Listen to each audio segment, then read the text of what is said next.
Okay, let's see. I taught at Horseman, Manual Arts, Washington Prep, and every junior high school. Every junior high school besides Henry Clay.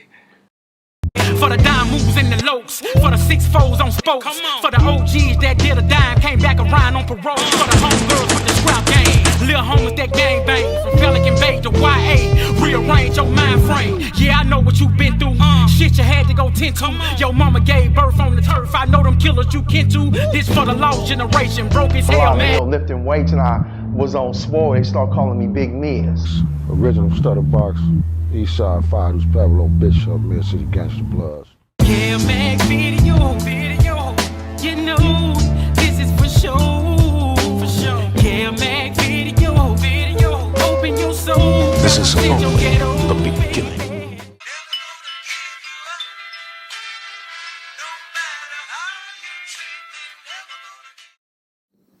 What school were you at when you got inspired to write the book?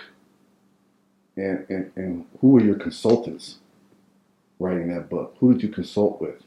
And what school were you at when you decided to write this book?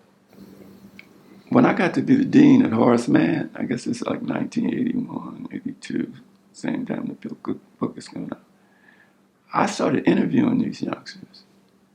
Like the gangsters that would come in, I was the dean. I would be interviewing them, writing their stories down, videotaping them, some of them. I started getting so much material, that, I was writing like short stories, and then all of a sudden it just started exploding out of me. But I had 6 kids, so I couldn't write every day. When I taught during the year, I graded 500 papers a week, every week for 30 years. So I didn't,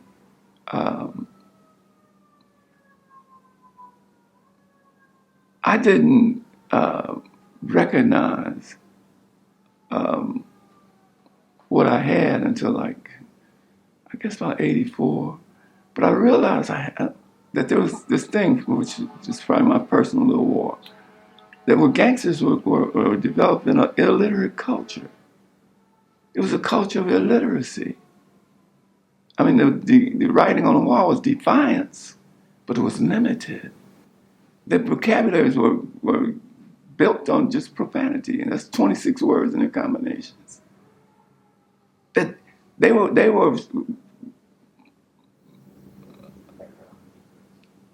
lauding illiteracy. They didn't believe there was any book that they would ever see that they'd be interested enough to read. And because they had been sabotaged in 4th grade and reading wasn't that easy for them, they had become very sophisticated illiterates. Meet people that you would never even consider are actually illiterate. They are functionally illiterate. They can't take the driver's test. They got a special test for them. They have to get orally. We are allowing it. But now it's less and less. So one of the reasons, that's why I wanted gangsters to read. I wanted gangsters to write. I got poetry. I got a poem that I wrote to Eugene and Lil P and Brother in the Block, who were on death row. And my thing is, what's the solution?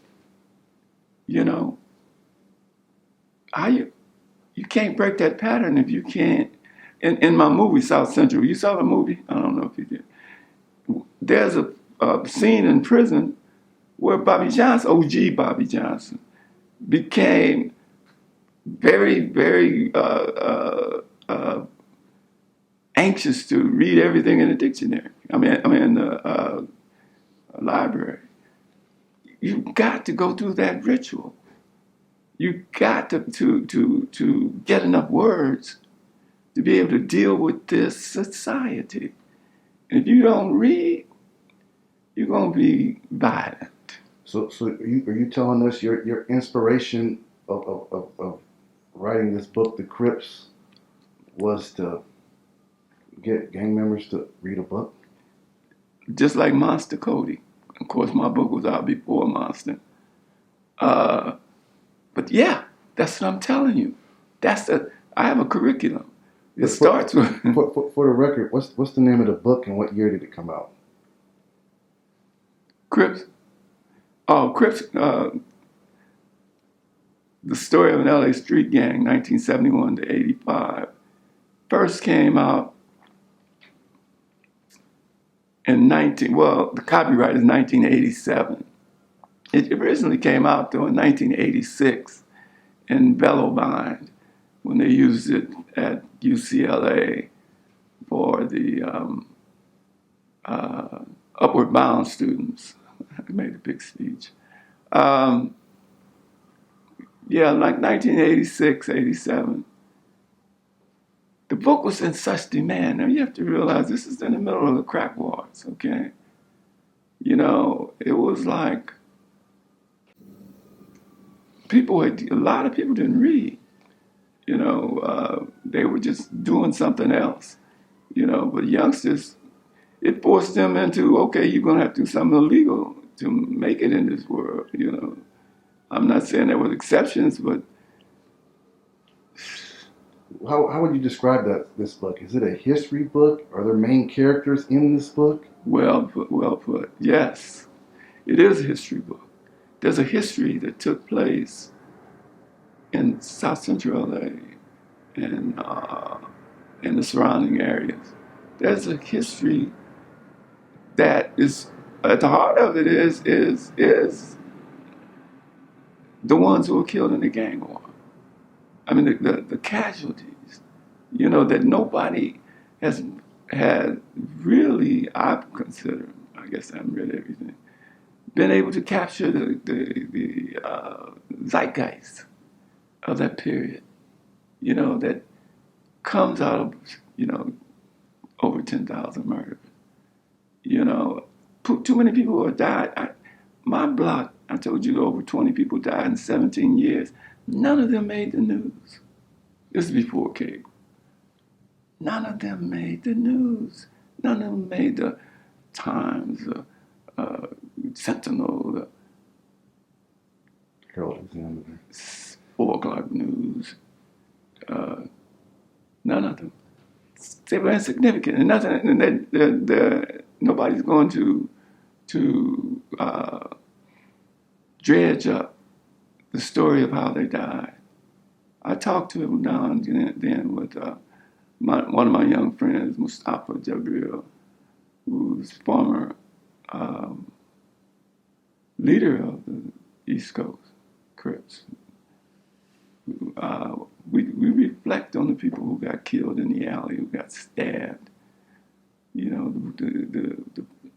the guy who I had to cut down, who hanged himself in an elaborate in a burned down, abandoned house, and I had to cut down. He's still warm. The guy who got hit by a car on the corner, liquor store owners on each side got shot because they didn't know etiquette. So for the record, your book came out before the movie Colors. Yeah. Before Monster Cody's autobiography. Yeah. Before Boys in the Hood. Yeah. Your book is basically the foundation of LA gang history when it comes to Crips and Bloods. I would say. When were you approached to make a movie on that book? What's the story behind that?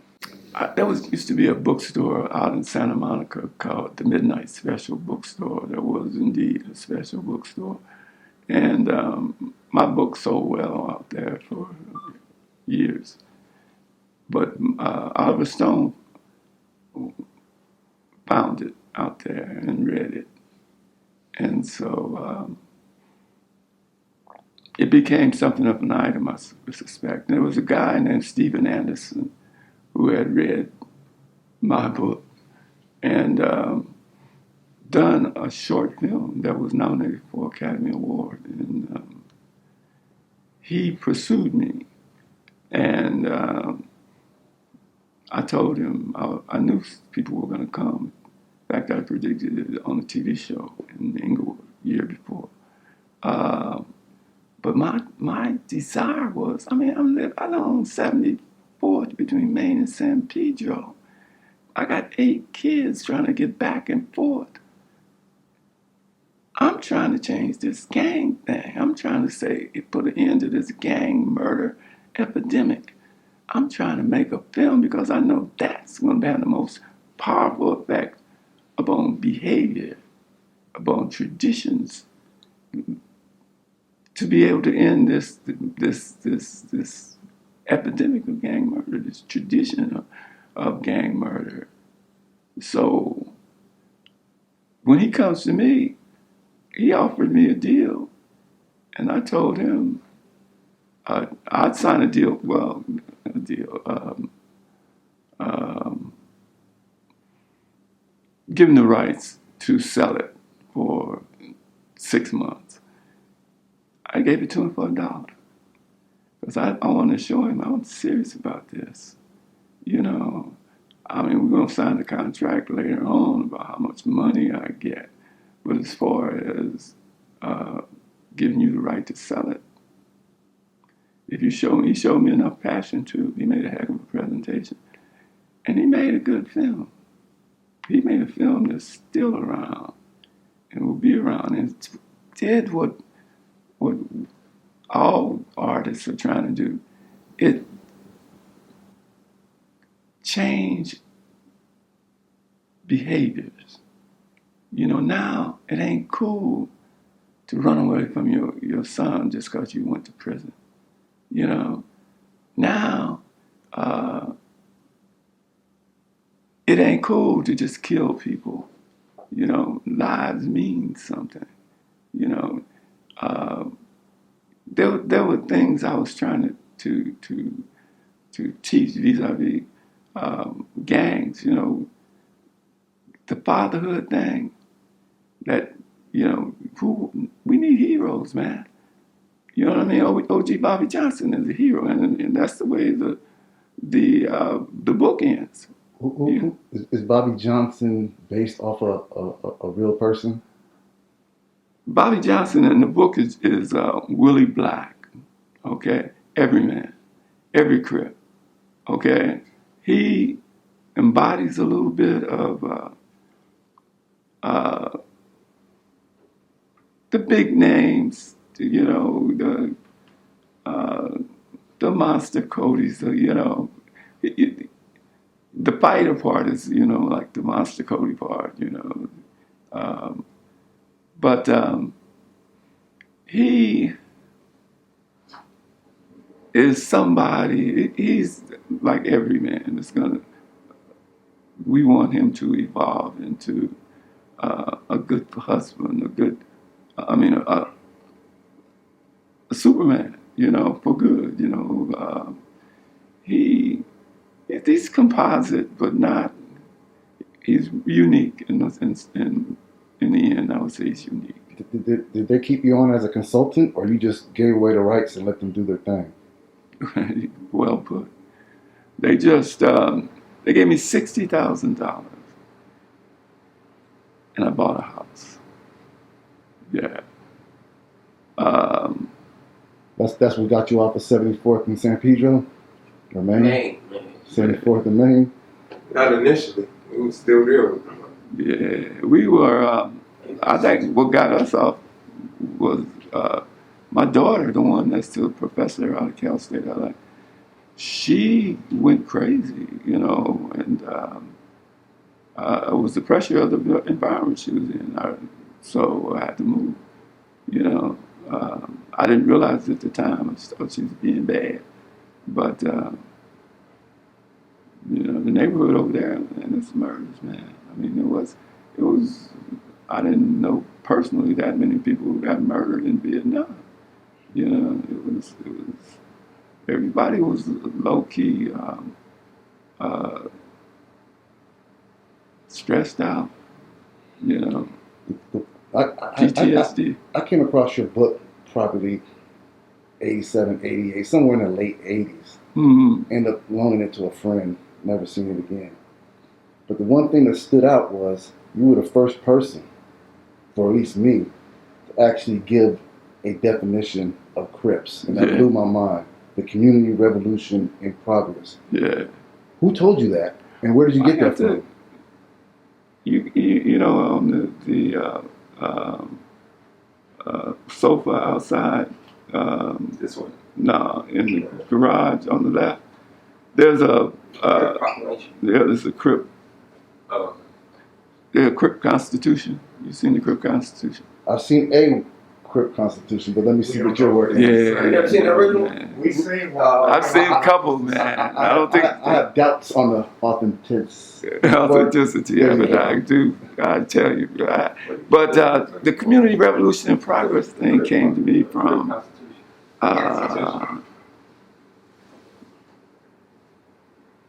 That blew my mind because I didn't see it again until Monster Cody's book. Mm-hmm. I But think you were it the came first from one. it came from that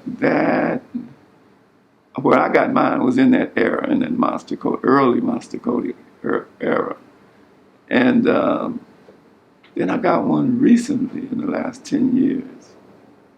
But Now, you were the first one to publish it in '87. yeah, Before that, I never It's even. just a street term from what we always was taught and heard. But Well- when you put it in a book, that was worldwide. and I was thinking that too. You know, it was like when I would go on CNN in those days, in the 80s, I couldn't say Crip. They wouldn't let me say Crip, Blood. They wouldn't let me say that. What pops in my head? You just got finished saying that the Crips were basically an illiterate movement, culture. But then on the flip side, I think it's devolved into that. but on the flip side, you came up with an acronym, Community Revolution in Progress. How do you mesh those two together? Well, I take no responsibility at all for the contradiction. the naming of it.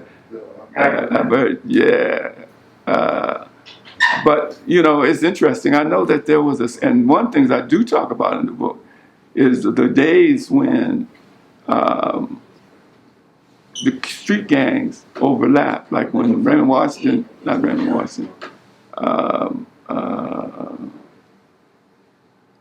what's the brother who got killed out at UCLA?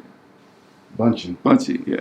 When Bunchy Carter was a gang leader for he was a leader for the Slawsons. Then he flipped over and he became the leader of the Black Panthers.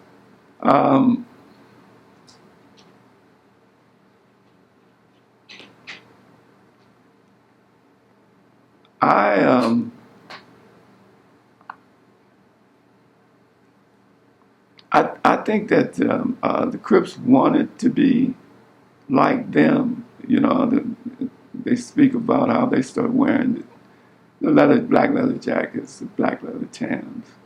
You're talking about the original Crips, not the ones that you were teaching at school. Or you throw them in that category also? I think Crips are Crips. You know, of course, you can delineate on Christians and, you know, Methodists and Episcopal. But I think when that spirit of Cripping first started, it's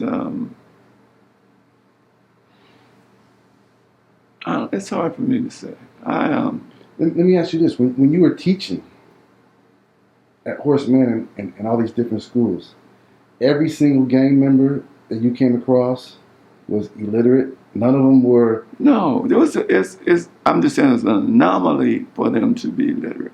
It was an environment. There was nothing intellectual about, you know, learning to drink a party of OE, and you know what I mean, and learn how to smoke weed. You know, and people who were carrying books on, book bags and stuff, they were getting sweated, at least ridiculed.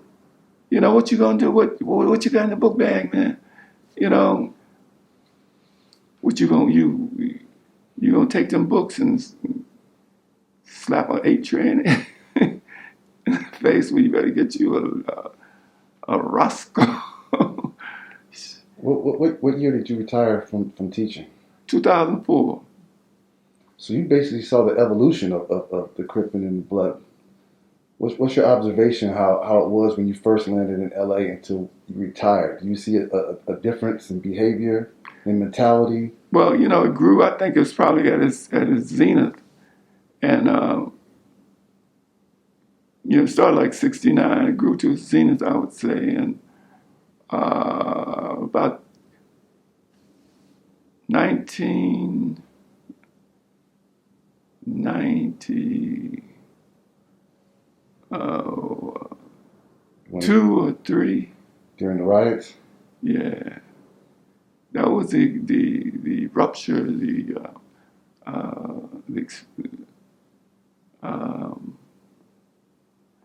the natural eruption of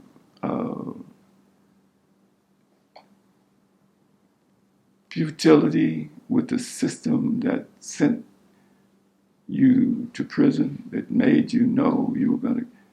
One time I asked my kids, I think Emmanuel, I said, "What, by show of hands, how many people in here are going to have a drink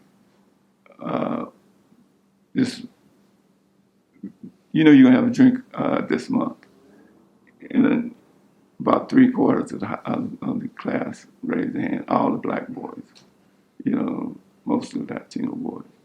I said, how many of you are sure, by show of hands, how many of you are sure where you're going to be sleeping next month?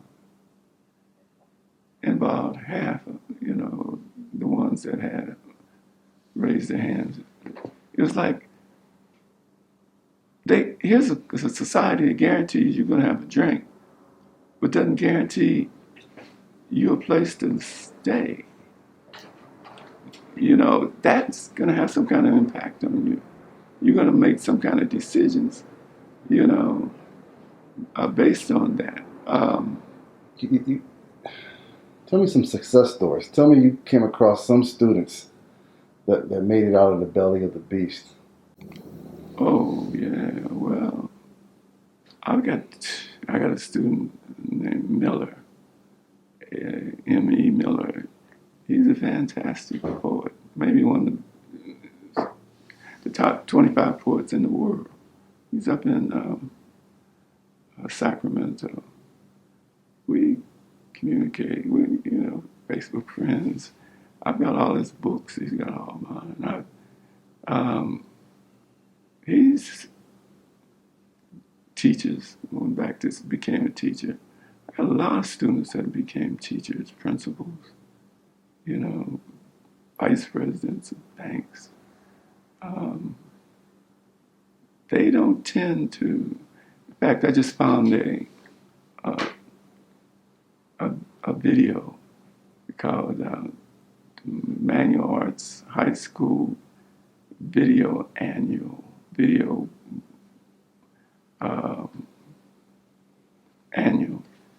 And in it, I had some students doing skits, what we call skits. In those days, the video camera was still kind of exotic. I found this videos, it's about 2 or 3 hours, and I sent it to them. Well, one of them was a friend of mine too. Akil MC. I don't know if you know Akil. He was on the show. Oh yeah, Akil was on your show, right? I wasn't part of that project. Okay. What is that, man? He's with Jurassic 5. He came on A lot, I'm sorry. Okay. Well, anyway, he was the president of my black student union. In fact, we did a riot with Public Enemy. That was Baidu's Hoovers and Rolling 30s. Harlem in the same room with Public Enemy. Professor Griff rapping, man. And the principal, the white principal comes in. He don't know nothing about this culture. He goes straight for the jugular. Tells me, take the microphone out of Professor Griff. I walk up to Griff and say, man, cut out the cussing, but man, just make your point. Keep on making your point. Man, they had it going on. And who's the real enemy? The professor was a radical, man. Yeah. Super radical, bro. Super. But we're in a situation where everybody's real comfortable with the status quo. You know, we know you're not going to get much of a job. We know you're not going to. This is during the crack era too. We know you go get strung out. We know everybody's happy. But the gangbangers, they definitely are not happy, right? They need some kind of solution. But he going to the suburbs in 20 minutes, so he don't care. The years you were at Manual Arts, what gangs dominated that school and that area? Badu Supers and Rolling 30 Harlems. Those are the two dominant gangs? More, it started, the MS-13 started in Manual. Mara Salvatrucha. It started. That's where I was getting all kind of kids. They were busting them in there? No, they were coming. They were living in that neighborhood. They were moving in that neighborhood. They had a strong presence. That's right. They had a little clique right there on Normandy and King Boulevard back then. Yeah. They 18th Street. Did they go there? Well, D.S. Elcho had a black element over on like Vermont and King. Right. Yeah. They had those apartments across from Bell Sales, that clothing store right there on the corner. I wasn't really, But let me ask you something. How many sons do you have? 4. Well, one of my sons died a few months ago, so I have 3 now. You being on the front lines of in the gang culture, were you ever concerned that your kids might drift into that culture? Your sons? There are aspects of the gang culture that are courageous, are concerned about this piece of ground over here on this part of town enough to even do something legal, to be a benefit to that. There is a threat, constant threat, but yes, I did. Yeah, I did. I tried, but I understand too that you can get drawn to the hero aspects of that, the courageous, the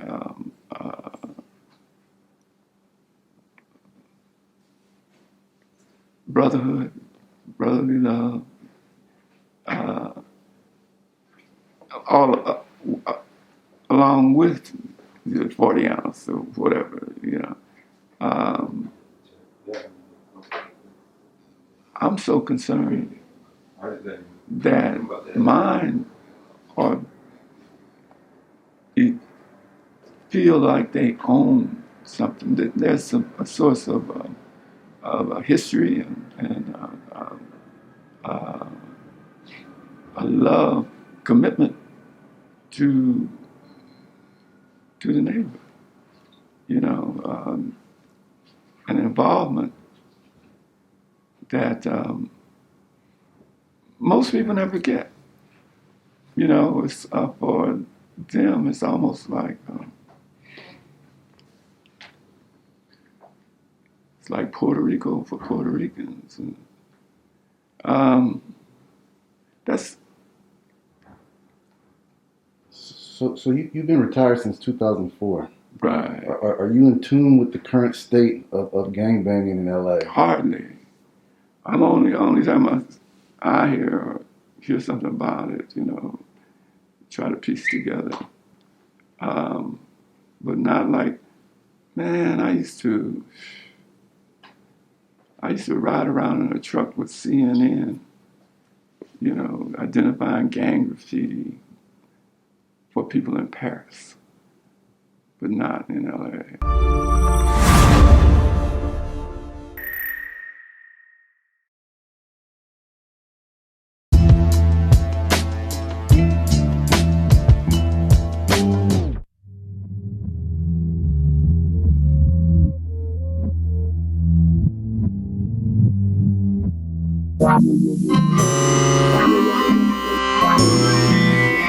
Sitting reminiscing about the days of way back. Big kid, dollar folders, gun holders with the gym on the rollers. Deep taking is a fire, but the dope shots don't make dollars. It don't make sense.